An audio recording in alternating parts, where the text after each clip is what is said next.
Things were so wrong here. His clothes felt starchy and well-worn. Not dirty, Kit could smell the spice of orchid and patchouli oil wafting from the knitted jumper that came up short on his arms, the sleeves concluding just above the raised scars present on each wrist. But it had been previously worn, second-hand. Wearing at the elbows and fraying at the hem. Kit swallowed as he peered down at himself. This wasn't right. This wasn't him. He could feel the spirit of the man who had lived in these clothes, died in these clothes. He was a gardener, nettles prickled at each elbow and it chafed in his armpits. One night, he just fell asleep in his comfy chair and never woke up. In these clothes. Not even in pajamas. Kit's whole spirit ached from the high emotions as the old bloke was found by his son. Felt the emotions dry out like raindrops on his skin as the clothes were dumped in a box for charity. As they traveled in a van to the hospital, as they span in machines, the memories dried like the laundry water as the dryer ran through the sweater's memory. And now they were on his back, the emotions lingering like cigarette smoke. You could never truly make second-hand clothes clean. Dismayed, Kit checked each pocket of the jogging pants he wore that dangled around his shins, too short. The pants weren't hemorrhaging emotions, but Kit was the second he realized his knife was nowhere to be found. He was, in short, defenseless. And the final indignity? They had stuck a needle full of antipsychotic in his ass and now it had a bruise the size of his palm gracing it. He folded his arms across his chest, protectively, scowling at the room he was in. It was all very controlled, bright, white flat sheets on the bed, arranged with precise hospital corners, a bedside table that was subtly bolted onto the floor, curtains with strong, metal hooks, a window that opened enough to maybe sneak a hand out and nothing more.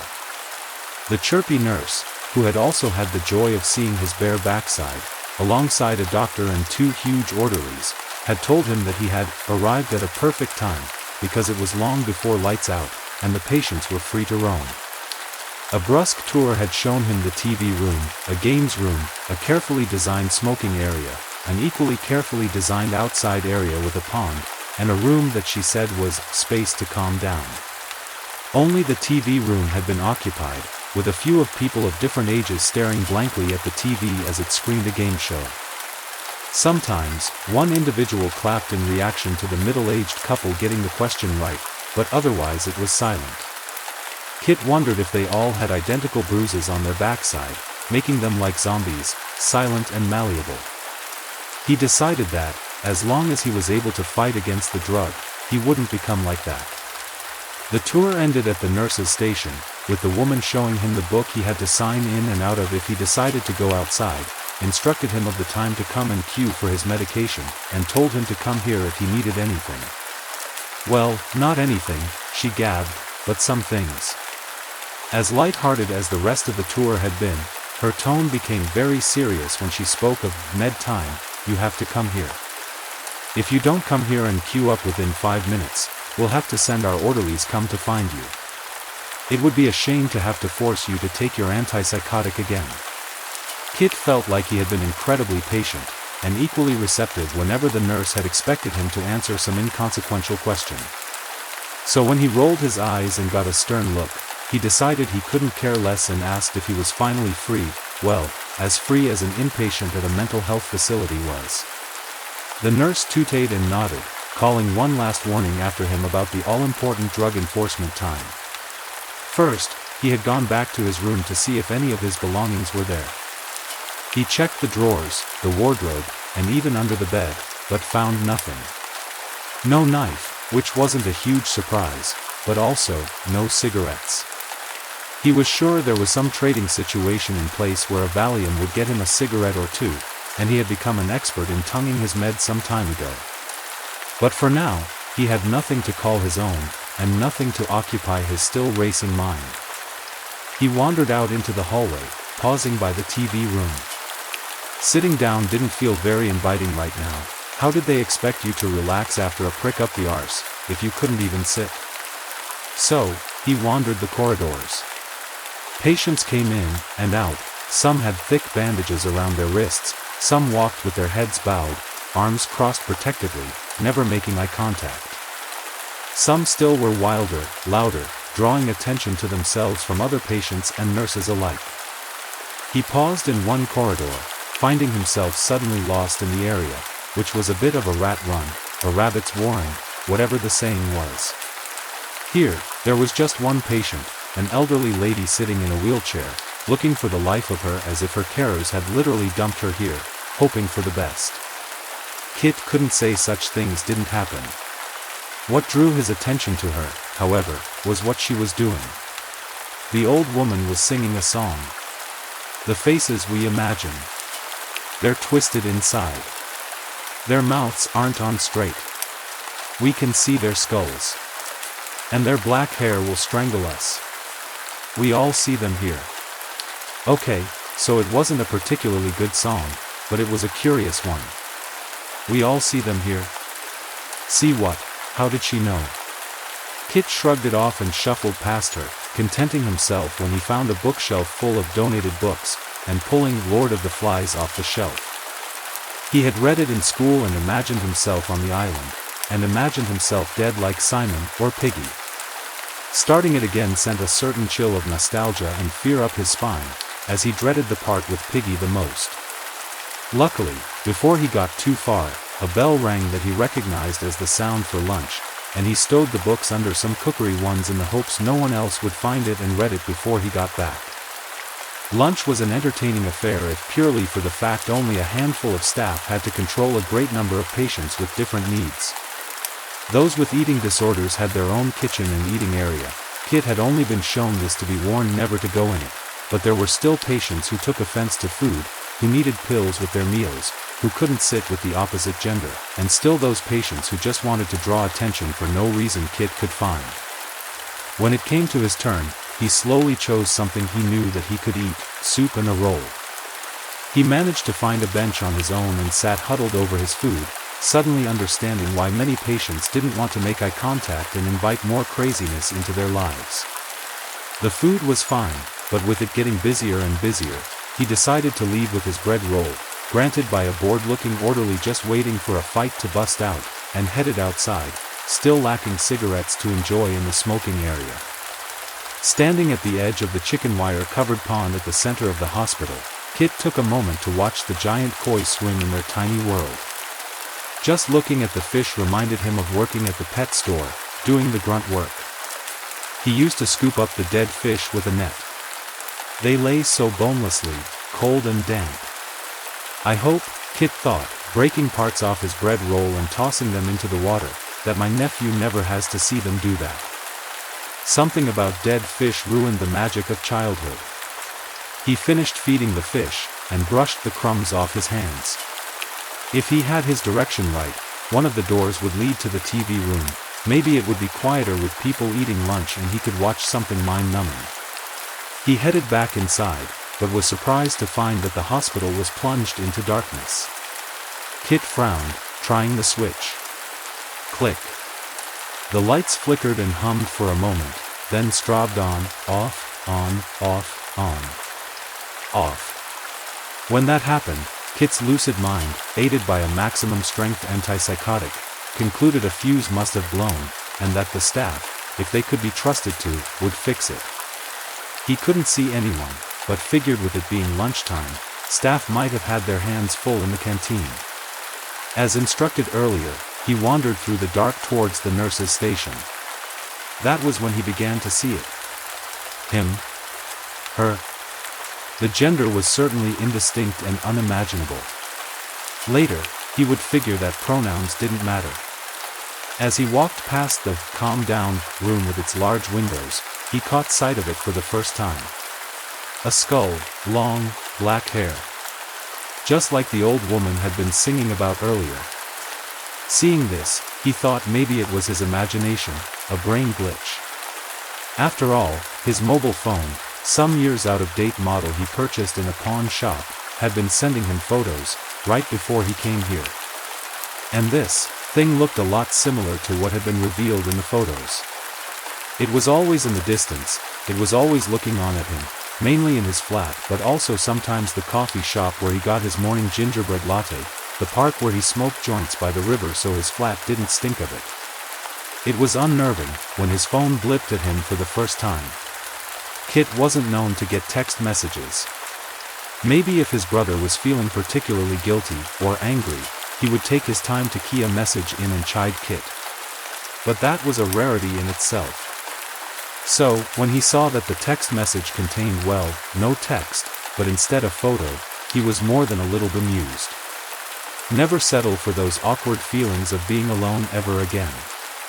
If he had friends, he probably would have chalked it up to a bizarre joke. Ha ha ha guys, good costume. All that jazz. But friends weren't exactly something Kit had in abundance.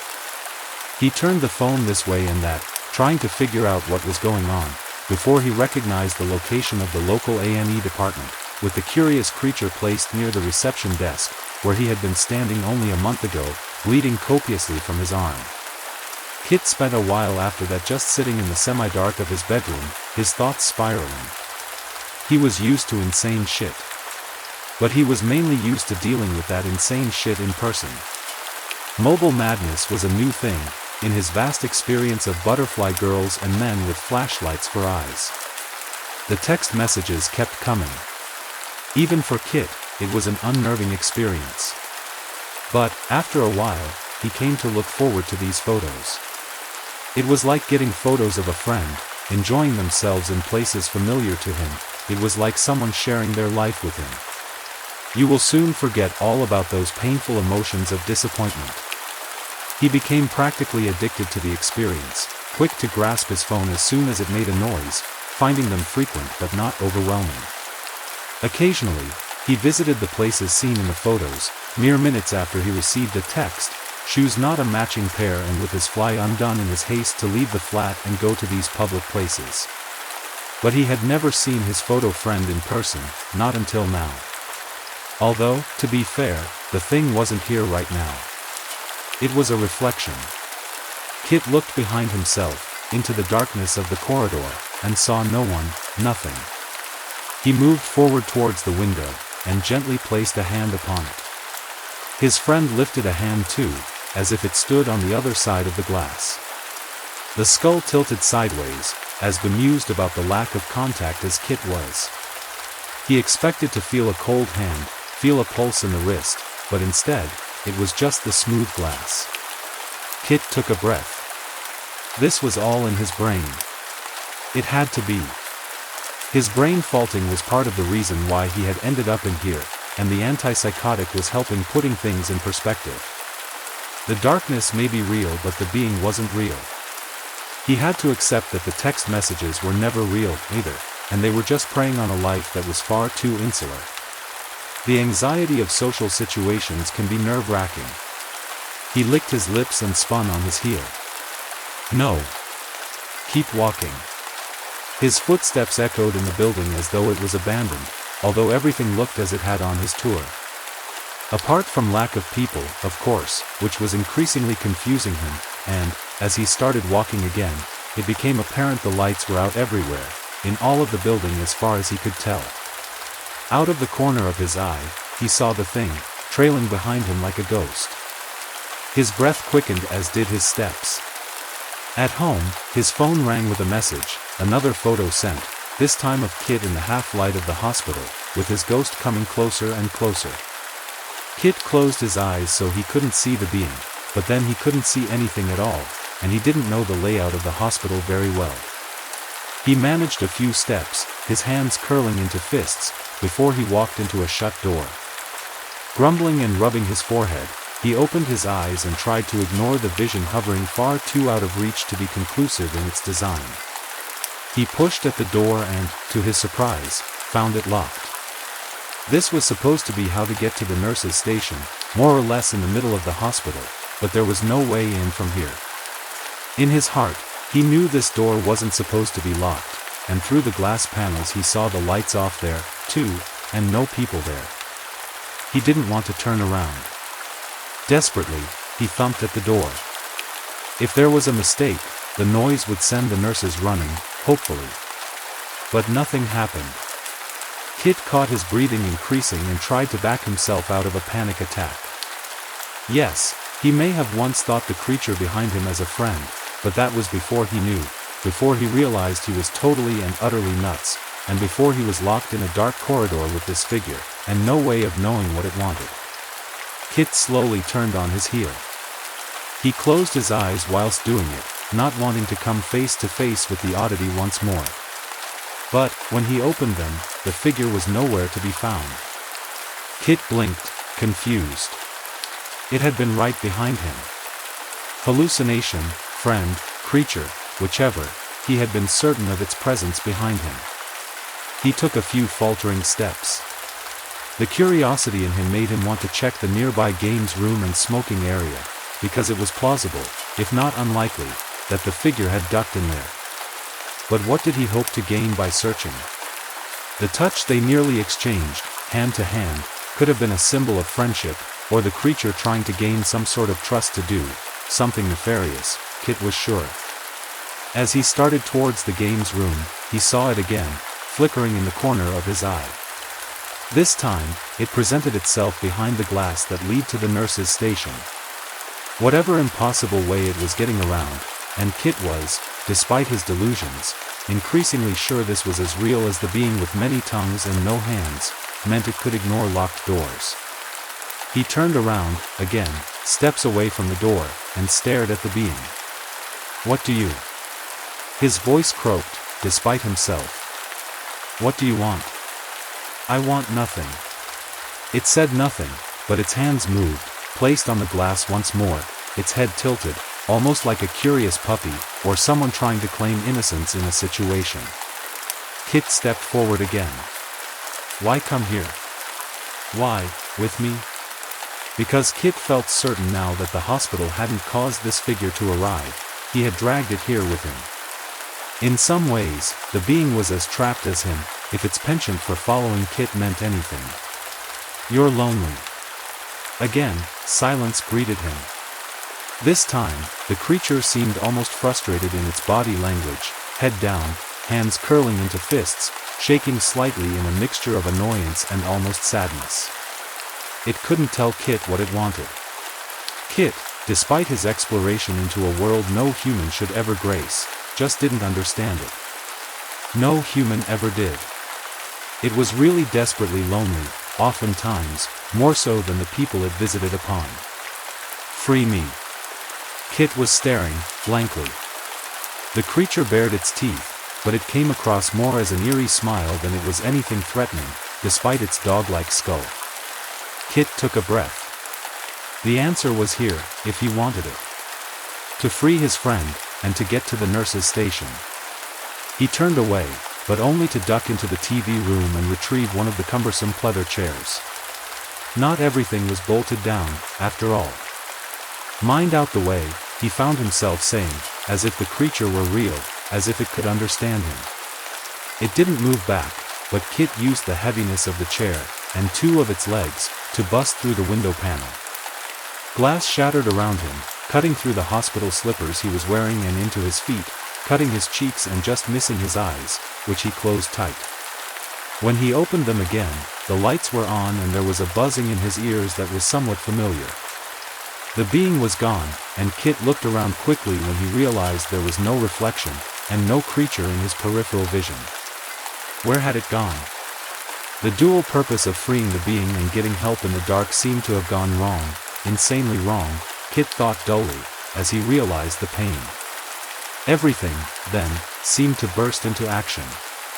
Patients were looking out of the rooms nearby, and staff were quickly surrounding him. He heard firm voices telling him to put down the chair, and felt someone hold a towel up to one of the worst cuts on his cheek. Numbly, he dropped the chair. Words escaped him. How did he tell them about this without sounding, well, even more crazy than he probably was? He was spared that task, however, when he felt a sharp jab in his arm, and everything went hazy as the sedative plowed through his system. For now, Kit's horror story was over. In Kit's home, Blake was somewhat disgusted by what his brother lacked. The water ran cold, and his oven wasn't connected to anything. He found Kit's phone neglected on the kitchen counter, and picked it up, beginning to flick through it. There was a couple of messages which he deleted without viewing, either not wanting to know or not caring what his brother was up to, but otherwise it was as sparse as Kit's house, without a locking mechanism on it, so Blake shrugged, and pocketed it. It would be good to have a spare phone, after all.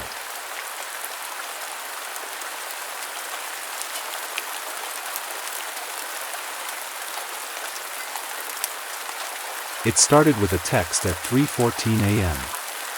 Wife, red heart, can you bring me some water? I sat bolt upright. I live alone now.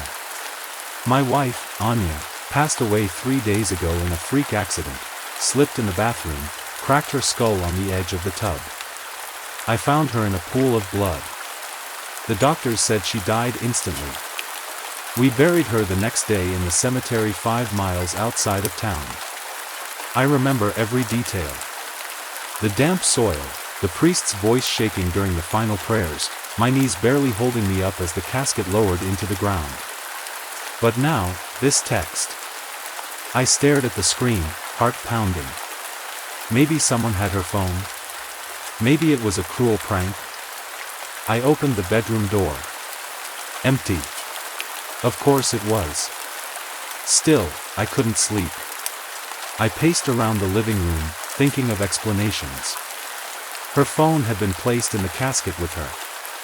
Her parents insisted, it was her favorite thing, and she'd never liked being offline. The signal had long since died. At 3:21 a.m., another message. Wife, red heart, are you coming? I'm so thirsty. I called the number. Straight to voicemail. No service. I turned off my phone and left it face down on the kitchen table. Then I grabbed a blanket and slept on the couch, lights on. In the morning, I checked the phone. Nothing. No messages. No call log. No proof. I figured I'd dreamt it. Grief does strange things. Your mind tries to claw its way back to anything familiar. Maybe I was losing it. That evening, I tried distracting myself. Watched a sitcom. Drank 2 beers. Tried not to think about how quiet the house was. At 2:47 a.m., my phone buzzed. Wife, red heart, it's so dark in here. This time, my blood ran cold. It wasn't just the words, it was the background of the message. iMessage shows a contact photo. Hers was there. She was smiling in it. But now, it was different. Her smile was wider. Too wide. Her head slightly tilted, her eyes staring directly into the lens. I swear she wasn't looking into the camera before. I opened my photo gallery. Found the original picture. Her smile was normal. Warm. Loving. The image in the message had changed. At exactly 3 a.m., another text. Wife, red heart, I heard you moving around. Why didn't you come see me? I ran. I didn't know where I was going, just away from the house. I drove to my friend Ronak's place and banged on his door like a madman. He let me in, confused and half asleep. I told him everything. He said I was sleep deprived, grieving, maybe having a breakdown. He offered his couch. I stayed the night. My phone didn't buzz again. But when I woke up and checked my gallery, the photo had changed. Not just her face. The background was my bedroom. Dark, but recognizable. And something pale was visible behind her, barely visible, but it looked like a hand on her shoulder. Ronak offered to go back to my house with me. I agreed. We walked through every room, checked every lock, even the attic. Nothing. But in the bedroom, her side of the bed had an indent. Like someone had been lying there recently. That night, I tried something. I put her phone in the casket. But I never turned it off. I remembered the brand. I remembered the lock screen, a wallpaper of us at the beach, her in that green dress she loved. I logged into the carrier website. No activity. No pings. No signal. But the messages kept coming. Wife, red heart, it's so cold underground. Wife, red heart, I don't like the bugs. Wife, red heart, why won't you answer me? I stopped responding. I stopped sleeping. I took sleeping pills, drank until I blacked out, even turned off my phone completely. Then I got a text from an unknown number. No name. No contact photo. Just a message. Unknown, you can't ignore me forever, Drew. Only Anya called me that. Everyone else says, D. Even my parents. I threw the phone away. 2 nights later, the door to the bedroom slammed shut by itself.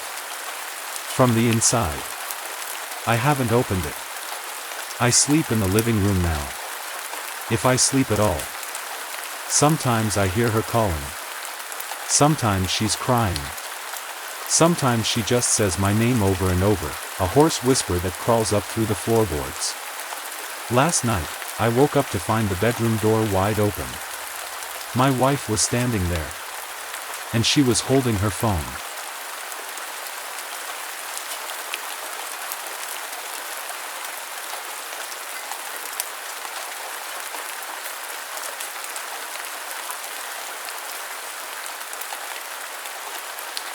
M.A. doctor.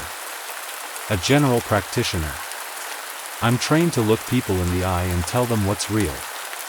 But for the past 3 nights, when I catch myself in the mirror, the eyes looking back aren't mine. They're watching. But not blinking. And not mine. Last night, when I finally blinked, I felt something inside me, stay open. This isn't a joke, or a metaphor for burnout. I'm writing it at 2:17 a.m., bathroom light flickering, every mirror covered with towels and tape. If it ends suddenly, it means they've figured out I'm trying to be seen. His name was Marcus. He was a psychologist before he became my patient. The first appointment seemed unremarkable: headaches, fatigue, disturbed sleep. But what stood out was the way he spoke. Precise. Clinical. As if trying to sound casual while measuring my every word. He said, "It started after my client died." That caught my attention. Marcus had lost a patient to suicide, someone he'd misdiagnosed as having a narcissistic crisis rather than major depression.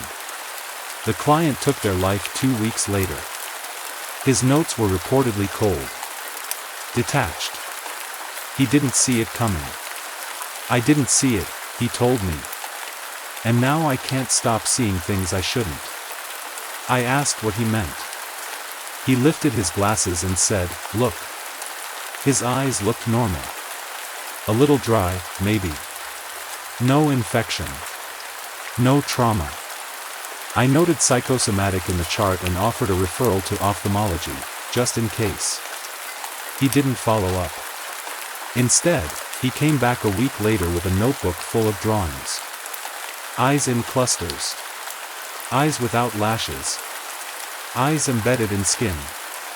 One sketch showed a face staring into a mirror, but the reflection was a blank skull with 2 wide, hovering pupils floating in black sockets. "They're watching through me," he said. "I see things others don't. But now they're starting to see back." I asked if he'd had any hallucinations. He nodded. But only when I tried to look away. I gently explained it might be trauma manifesting as visual disturbances, perhaps a complex grief response. I used the phrase visual echo phenomena, which I half remembered from a psych seminar. He didn't argue. He just said, "You're the second one who couldn't see me." That was the last time I saw him alive. Until last month. An envelope arrived at the clinic. No return address. Inside, a letter, a photo, and a laminated form from a hospice facility. The photo made my chest go cold. Marcus, pale and hollowed, with both eyes surgically removed. Gauze packed into his sockets. Yet his expression was disturbingly peaceful. Not relaxed. Not gone. Just still. Like whatever had been staring through him had finally left. The letter wasn't angry. It wasn't even emotional. It read like an aftercare note. "They've stopped screaming," he wrote. "But they haven't stopped looking. They'll need somewhere else to live soon. If they come to you, be honest. Mirrors make them angry. You didn't look when you had the chance. So now, they'll look through you." At the bottom of the page was his date of death. 3 days before the letter arrived. And one final line, barely legible. "What you refuse to see will become your only vision." That night, I couldn't sleep. The next morning, I noticed something in the bathroom mirror. A twitch. Not mine. My eye muscle moved in a way I'd never felt. Like a blink I didn't initiate. I leaned closer. The pupil didn't contract. I brushed it off. Exhaustion. Hallucination. A trick of light. I'm a rational man. I wanted to believe it. But the next few days proved otherwise. Photos on my phone, slightly altered eye shapes. Security footage, me walking through the clinic, without blinking. Patients commenting. "You're staring a bit hard, doc. Are you wearing different lenses?" Then came the dreams. In them, I watch people sleep. 4 hours. I can't look away. My face feels stiff. Fixed. Like my skin is just the outer casing for something else that's watching. But the worst moment came when I stepped out of the bathroom last night. The hallway was dim. Just enough light from behind to cast a clear shadow across the far wall. I saw myself. Or rather, I saw the outline that should have been me. Arms at my sides. Chin slightly raised. But it was still. Too still. I moved. It didn't. Then, slowly, deliberately, it turned its head, just a few degrees, as if noticing me watching it. And it blinked. Not a glitch of light. Not some eyelid illusion. I saw lashes sweep down. One clean, unhurried blink. Like a lens testing its calibration. I backed away, but my body felt out of sync, like I was following someone else's lead. That was the moment I covered every reflective surface in my flat. Even metal fixtures. The light distorts now. And in it, I sometimes see things twitch before I do. I finally pulled Marcus's file out again.